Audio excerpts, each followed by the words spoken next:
Hello guys, welcome back to our channel. তো আজকে বাড়িতে অনেকগুলো রান্না হয়েছিল।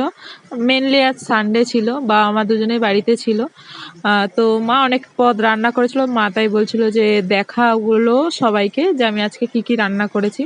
মা বেশ রান্না করেই খুশি খুশি হয়। তো এখানে মা পা মেলে বসার কারণ হচ্ছে মার হাঁটুতে ব্যথা, মা পা ভাঁজ করে বসতে পারে না। তো চলো আজকে দেখাই কি রান্না হয়েছে। এখানে হয়েছিল উচ্ছে ভাজা, দেন পেঁয়াজ দিয়ে লাউয়ের খোসা আলু ভাজা হয়েছিল অল্প রসুন কুচি দিয়ে।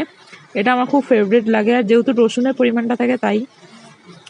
আর এখানে করেছিল মা চিংড়ি সর্ষে, মানে ভাপা মতন স্টাইলের করেছিল টিফিন বক্সের মধ্যে করে। আর চিংড়ি মাছ কার না প্রিয়, আমার তো খুব প্রিয়। আর করেছিল মা বাজার থেকে আজকে একটা বড় বোয়াল মাছ এনেছে, আমাদের সবার খুব ফেভারিট। তো বোয়াল কালিয়া করেছিল, দারুণ খেতে হয়েছিল, মাছটাও তাজা ছিল। আমার তো বোয়াল মাছ খেতে খুব ভালো লাগে, আমার আর বাবার ফেভারিট। তো তোমাদের কেমন লাগলো অবশ্যই জানিও। Thank you, by.